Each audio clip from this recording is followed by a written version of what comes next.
Bruchim haboim. Welcome everyone.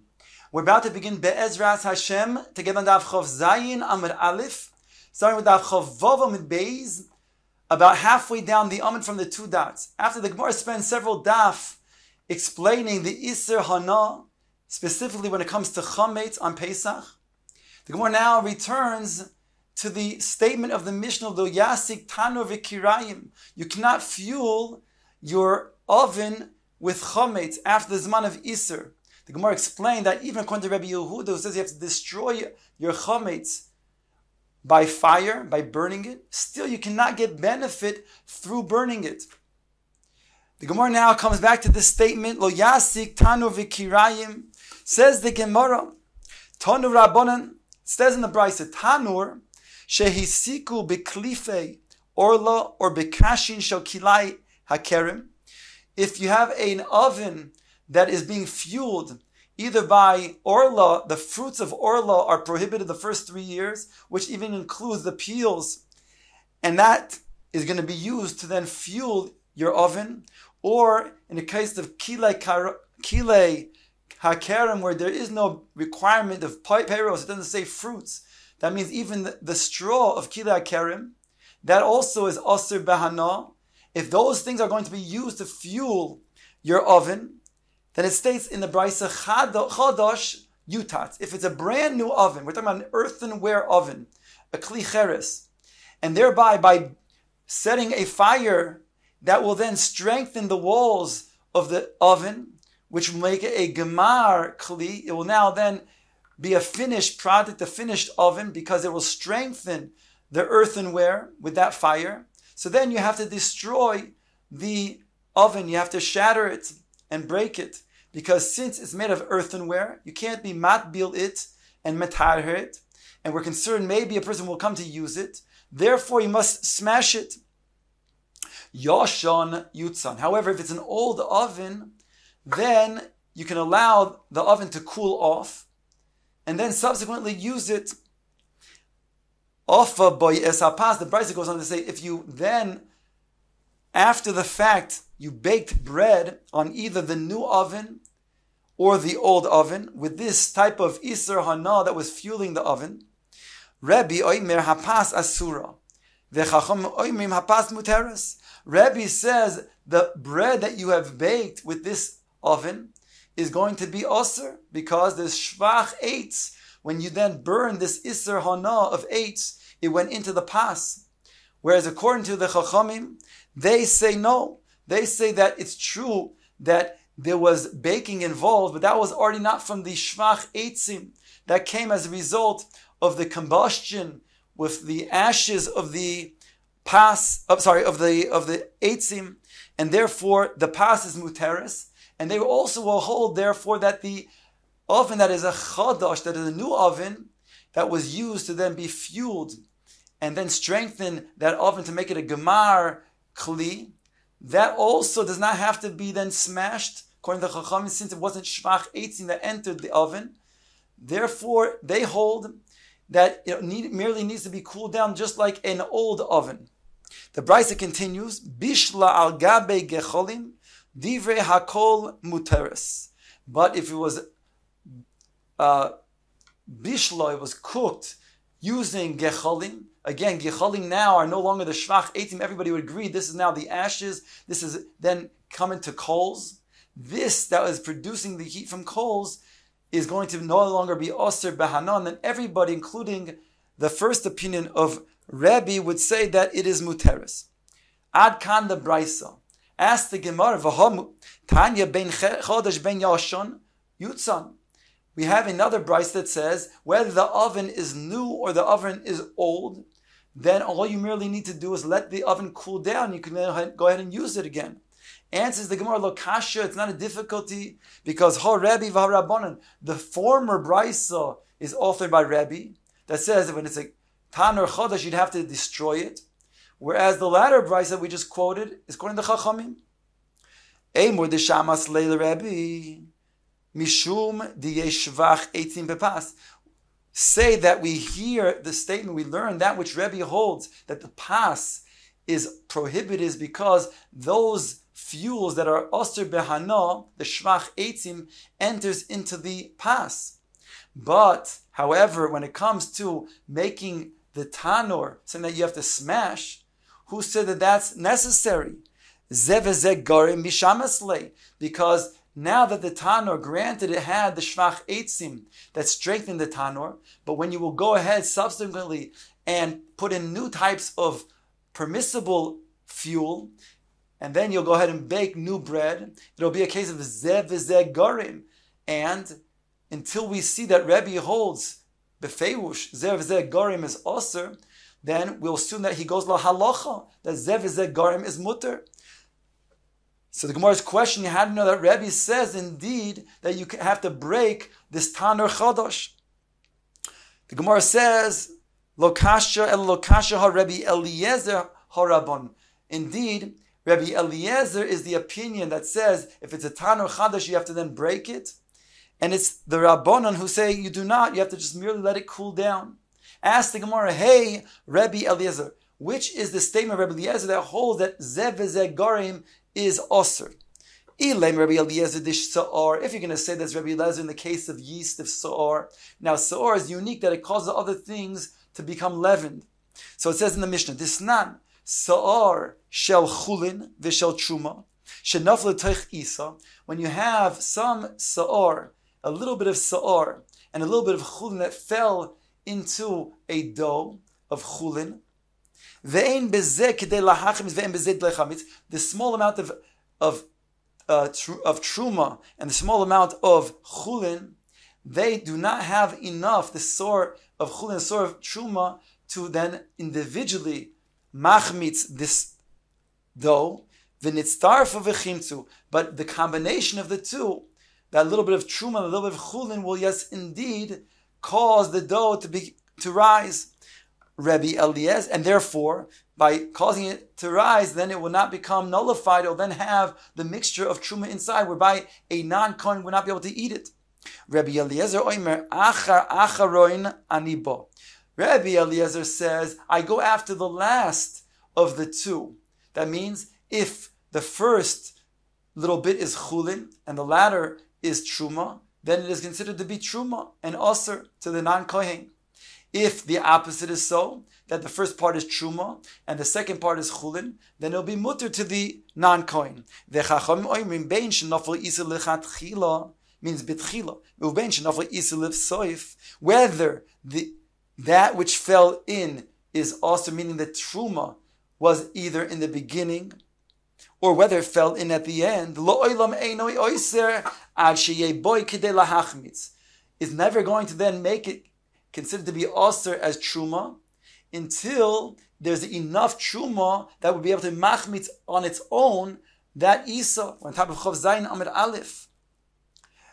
Ad kan the Mishnah. V'omar Abai. Now Abai explains the position of Rabbi Eliezer. Lo yishonu ela shekodam v'silek esa iser. When did he say his position? When the first part is truma that fell into the isa and the second part is chulin. That's only talking about when the truma was first taken out before the chulin was put in. Then it's not recognizable that the dough rose as a result of the truma.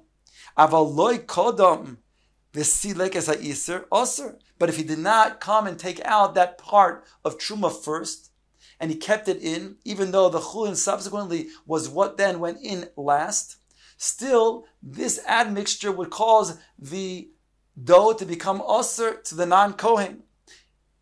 Alma zeh garim osir. Obviously, from here we see the shita, says Abai Rebbe Eliezer, that zeh garim is osir because we have the truma that is osir and the chulin that is mutter. The combination of the two make it so that it's osir. Zeh garim is osir. So now we found L'chara Rabbi Eliezer is the one who holds zeh garim is osir, whereby we can go back to the case of the Tanur Chodosh. The Tanur Chodosh also, its initial Shvach Eitzim goes into the Tanur, which is Osir. Then even if subsequently you bake bread with it that is using fuel that is permissible, it's a case of Zeh Gorim is going to be Osir, and therefore the pas will also be Osir as well. Ask the Gemara, who says, however, that Rabbi Eliezer is explained the way Abaye said it? Dilma time Rabbi Eliezer mishum de achar acharoin aniba loishna kadam v'silek es ha'isir loishna kadam silek es ha'isir. Maybe Rabbi Eliezer learns kipshuto, the way he says in his words, that whatever is the second of the two things that fell into the dough, that is what's koveya. So therefore, if the second of the two is chulin, even if the first was truma and remained inside, it will still not cause an iser. And therefore, he concludes, if they both come together, alabas achas, halchanami deshari. Therefore, if they come together, the truma and the chulin, the hainu zeh v'zeh garmi will be mutter. And therefore, we have no proof that Rabbi Eliezer holds this shita of zeh v'zeh garim is osir. Elo, says the Gemara, Rabbi Eliezer de Atzei Ashera. We have to bring Rabbi Eliezer from a different place of Atzei Ashera.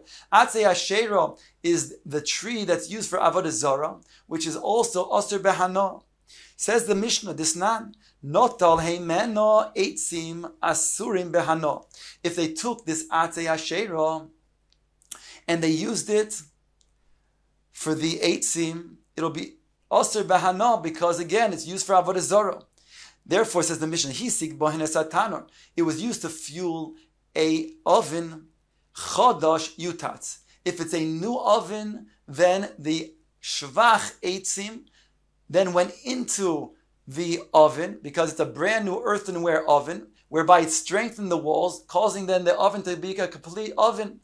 So going right into the walls of the oven. And therefore, there's no way to make it tahor. You have to break the new tanur. Yoshan yutzat.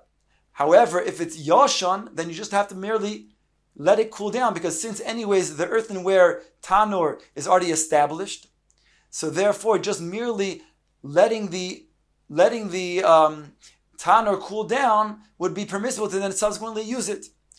The Mishnah goes on to say, Ofa boyes hapas asur behano. If you baked bread in that oven, it would be asur bahana. Here, nobody would argue, because here the bread, even if it comes not from the shvach eitzim, but nonetheless it's coming ultimately from the ofar, the efer rather, from the ashes. That also is asur bahana, because here we're talking about isur hana of avodah zarah. Nis'arba ba'acheres, va'acheres ba'acheres. The Mishnah goes on to say, if this pas got mixed into a group of other breads, kulon asur banot, whether it's a safek or a sveika, they'll all be asur bahana, because the choymer hadavar of the isur hana of avodah zarah. Rabbi Eliezer says, Yoili chana liyam hamelach. Rabbi Eliezer suggests what you can do is you can be poideh the isur hana. That isur hana, you can take the value of that and throw it into the Yam HaMelach. It'll get destroyed that way. Thereby, you will not be then benefiting any revach from this bread that's now mixed with other breads, and that will be a pidyon. Says the Mishnah, Rabbi Amrullah, the Chacham said back to Rabbi Eliezer, Ein pidyon la'avodah zarah. We don't allow you to be poideh for avodah zarah. Ad kan the Mishnah. Says the Gemara, so we have lachara. Now, Eimer the Shmasli, the Rabbi Eliezer.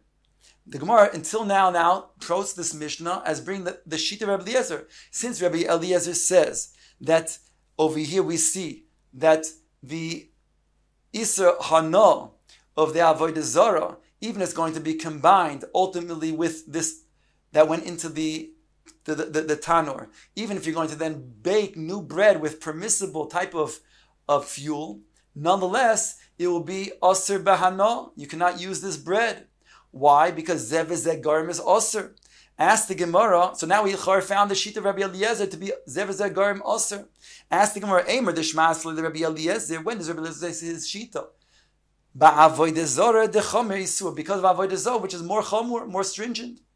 B'shar isurin shebator mishamasli. But in regards to orla and kilei hakerim, which is not as severe as the isur hana of avodah zarah, who says that he would hold that zev v'zeh garim is osir? Answers the Gemara, Eli in kain aman tirmya. If so, asks the Gemara, so then who will you establish the opinion that indeed, when it comes to that which we say, the Isser of Orla and the Isser of Kila Kerem, Zev Garim is Osir, like the Brisa we quoted before on Amud Beis. Hare, we have over here the Shita of Rabbi Eliezer in regards to Avodah Zarah, without any other Shita, without any other Tana that says Zev Garim Osir, then we l'chara have to say that this is also Rabbi Eliezer who says by Orla and Kila Kerem, Zev Garim is Osir. V'oid, and ask the Gemara, Hotanya behenya, we have an explicit brisa that indicates that indeed Rabbi Eliezer holds that even by Orla and Kila Kerem, Zev Garim is Osir. V'chein haya Rabbi Eliezer oiser b'kol isurin shebetar, not just the Isser Hana of Avodah Zarah, does he say Zev Garim is Osir, but even in the case of Orla and Kila Kerem. So here we have our Tana, that indeed he is the one who said before that the Tanur Chodosh of Orla, that was fueled by Orla and Kila Kerem, if it's new, it has to be broken. Omar Abaye said, Im Timtzu Loimar, he makes the following observation. If you want to say, he says, Zev Garim Osir, indeed, as we just established, then Rebbe holds that Zev Garim is Osir, that he holds not only does the Shvach Eitzim go into the Pas, or rather in this case it goes into the Tanur, but it also then go into the new Pas when you're going to then burn it with permissible fuel.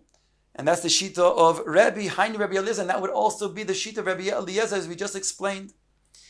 However, if you want to say that Rebbe holds Zev Garim is mutter, and therefore Rebbe doesn't hold, as we originally quoted him as saying, that you have to destroy the new Tanur. The only reason why he says the pas is prohibited is because you used that which is Osir Bahana, namely the Orla or the Kile Hakerim that fueled the Tanur, even a Tanur that was Yashon, and then baked pas with that type of Isser Hana. So that would be the Shita of Rebbe. So v'hacha b'shum diye shvach eitzim b'pasu, then hani ka'arois v'koises v'sluchios asire.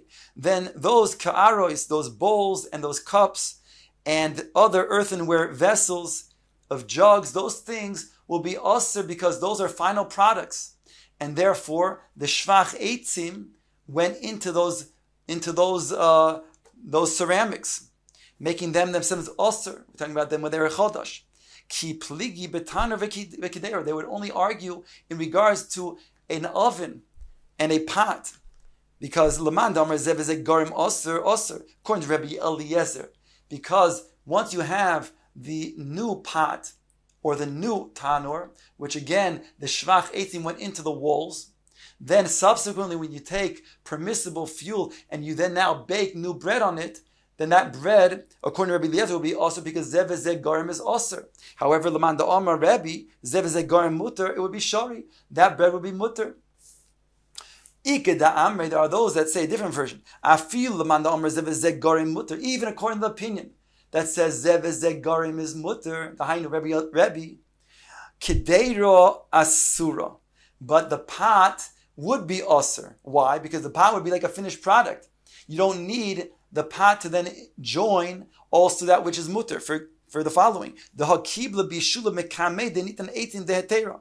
Unlike the oven where you heat it up and then you go ahead after heating it up by putting the permissible wood inside and then burning it and heating up that oven, then you put the food. So then it's a case of zev garim. So according to Rabbi, it's mutter. But in the case of a pot you already place the food inside of the pot. That means the pot is already a finished thing. You don't need it to be a place that is also needing something that's mutter. It's also on its own. So by placing the food, by storing it in the pot, before even putting on the fire, it's already going to be osir. By putting on the fire, that's already an additional step which you don't need. So it's before a case of zev garim. It's not a zev garim. By putting the food into the pot itself, that itself is like any other ceramic dish, like we saw before. The case of the of the koisos and the karos and sluchios. Says Gemara Vayter Amar Yosef bar Yehuda Amar Shmuel Tanor shehisiku beklipe orlo or bekashin shel kile hakerem. Now Shmuel states that a oven that was fueled up with the Isar Hana of Klipe Orla or Kile, the straws of Kile Hakerem, Chodash Yutatz, Yashan Yutzan, as we said before, he's quoting and saying, as the Brisa stated, that if it's a new earthenware tanur, then by putting in this type of fuel, it will then cause the walls to become strengthened and it will cause the tanur to become complete, whereby the shvach eitzim goes into the tanur itself, whereby you cannot metar it, you have to break it. Yoshan yutzan. If it's an old tanur, it's already established, it's already a finished tanur, then all you merely have to do is let it cool down, then you can go ahead and bake new bread in it. The Brisa goes on to say, Ofa bois hapas, if you bake bread inside that which was already now heated up with the Isur Hana, then Rabbi Omer hapas muteres, v'chamami hapas asura. Rabbi states that, the way Shmuel quotes it, the pas is muter, and the Chacham say the pas is osur. Ask the Gemara v'hatanya, but the Brisa that we quoted before on Amud Beis, Ibcha says the exact opposite. Rabbi says that it's osur, and the Chacham said it's muter. Again, according to this Rabbi, in the original Brisa that says it's osur is because Zev Zeh Garim is osur, and the Chacham say no, Zev Zeh Garim is muter. So it says the Gemara, Shmuel Ibcha Tani. Shmuel, he had the flipped version of our Brisa, and therefore Rabbi says that it is muter, and the Chacham says it's also according to Shmuel's version of the Brisa. The e-boys emo, however, alternative, if you want to say, really, Shmuel did not flip around the Brisa in terms of its true version. He had the true version that Rebbe says that it is osir, and the Chacham said that it's mutter. So why did he say over here in the inverse? Because normally the halacha is like Rebbe when he argues on an individual. But when he argues on the rabbin, the halacha is like the rabbin. But over here, Shmuel wants to maintain that we paskin like Rebbe. And therefore, he inverted it. Ubeha afilu mechaverov. In this, the halacha is even like Rebbe over the Chachamim, that it is osir. And therefore, he inverted by saying, V'sover esne ibcha, I will teach it in the reverse way, that they will think that really Rebbe's opinion is saying that is mutter, and it's the Chacham that's saying it's osir, that the people then will know that the halacha is like the rabbin. They'll think that the Chachamim said that is osir. Indeed, because the halacha is like Rebbe, that it is osir.